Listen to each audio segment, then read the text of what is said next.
tell you what I'm not. I'm not a trusted advisor. Because I think these days with AI-powered smartphones, everybody has a trusted advisor in their back pocket.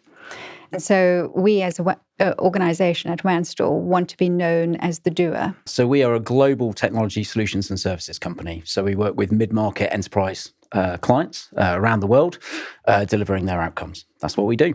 Two of the biggest companies in our sector have almost rebranded themselves, in terms of the strapline that they go to market with as AI services, AI solutions companies. I'm talking about Advania and I'm talking about Insight.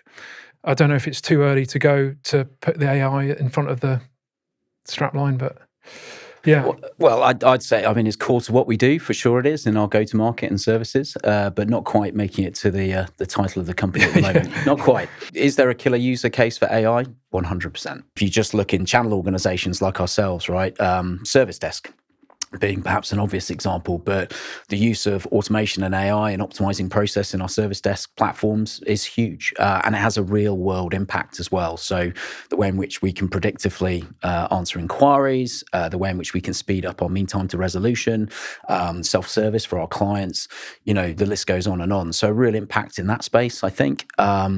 If you look at engineering, the engineering side of things, so from a developer perspective, the likes of Cursor AI and being able to migrate and check code and move it into different languages gives loads of time back to engineers. If you look at the bots we create just for people internally, just to interrogate knowledge bases, so our sales community, for example, can use our RFP bot to just go and search for data, so it speeds up RFPs inordinately, and it also frees up those people they would have historically gone to and taken time from, frankly, and asked the same question over and over again.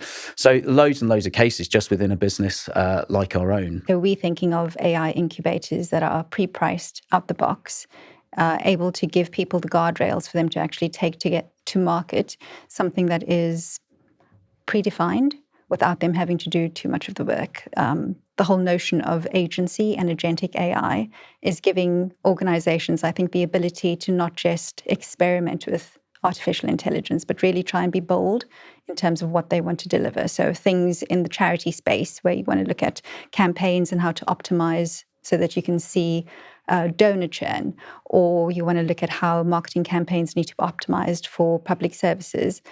I think those are the types of AI incubator services that we're taking to market without the, this is a blank page and you can do whatever you need. It's quite defined. Could you just tell us why Nebula supported a project like Oxygen 250? Well, as you know, Doug, Nebula is a channel-only services organisation, so the Oxygen 250 is our customer base, and it's always really interesting to get the insights and the information, the feedback from the Oxygen 250. And as I said, as an old saying in selling, that if you want to know what your customer wants, ask them, and perhaps more importantly, listen. And the relationship with the Oxygen 250 gives us access to the very best people in the channel and in the market, and to truly understand their business drivers, requirements, and needs, which help shape the Nebula proposition and services portfolio for our customers.